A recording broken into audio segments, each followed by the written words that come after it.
অনুর খাবার ঘরে আজ নিয়ে এসেছি পিঠে পুলি। দেখুন আমি চালের গুঁড়ো দিয়ে এটাকে একটু গরম জল দিয়ে কাই করে নিচ্ছি।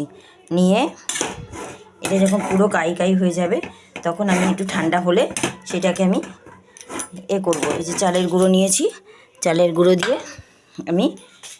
গুঁড়ো দিয়ে কাই করে নিয়েছি। এবারে আর এইদিকে বসিয়ে দিয়েছি খোয়া ক্ষীর দিয়ে এটা আমি জাল করে নিচ্ছি ভালো করে। এটাকে কাই কাই করব, করে দিয়ে এটা ভালো শক্ত হয়ে যাবে। তারপর আমি পুলি পিঠার মধ্যে এই পুরটা দিয়ে আমি পুলি পিঠাটা তৈরি করব। দেখুন এটা তৈরি হচ্ছে একদিকে, আর এটাকে আরেক দিকে আমি করছি। আর এদিকে নিয়েছি চষি পুলির পায়েসের জন্য নিয়েছি দুধ, গুড় আর কিছুটা চিনি। এই হচ্ছে আজকের চষি পুলির আইটেম। এবার এইগুলোকে দিয়ে আমি চষিগুলো গড়ে নিয়ে আবার ফিরছি।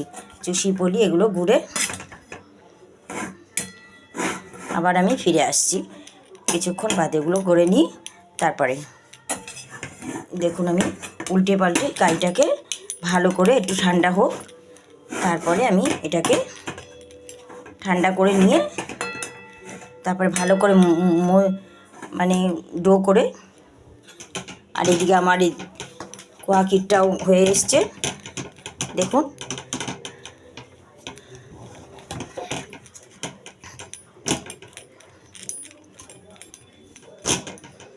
খোয়া ক্ষীরটাও রেডি হয়েছে। এবার আমি নামিয়ে দেব, দিয়ে আমি চষি পুলি করতে লাগবো। আমি আঁচটা আবার নিভিয়ে দিলাম। আমি ফিরে আসছি কিছুক্ষণের মধ্যেই। দুধটা আমি গরম করতে বসিয়ে দেবো। এখন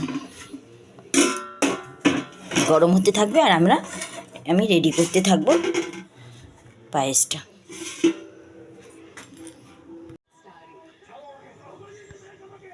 দেখুন বন্ধুরা, এই যে পুলিগুলো গড়ে নিচ্ছি, ভেতরে পুর দিয়ে এটা বাটি করে নিয়ে তারপর আমি এটাকে হাত দিয়ে সুন্দর করে একটু ময়দা হাতে নিয়ে এটাকে আমি হাত দিয়ে ডিজাইন করে মুড়ে দেব।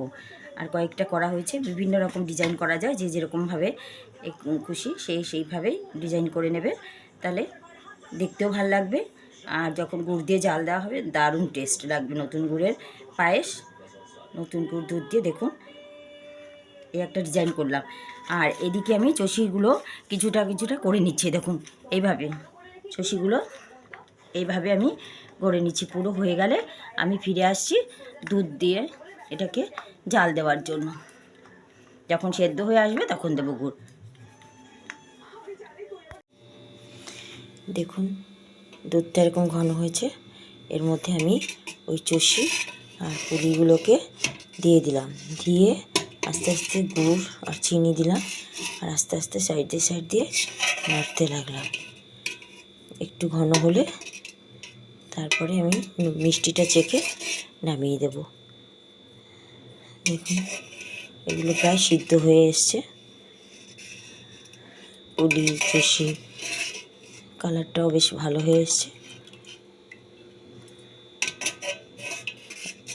আর একটু জাল দিয়ে আমি এটাকে নামিয়ে ঠান্ডা করে সার্ভ করতে থাকবো।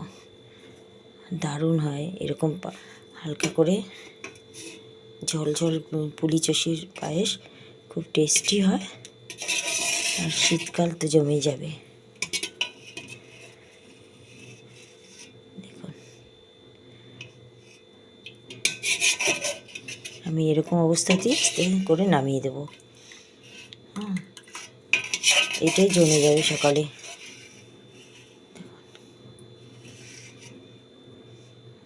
হয়ে এসছে আমার।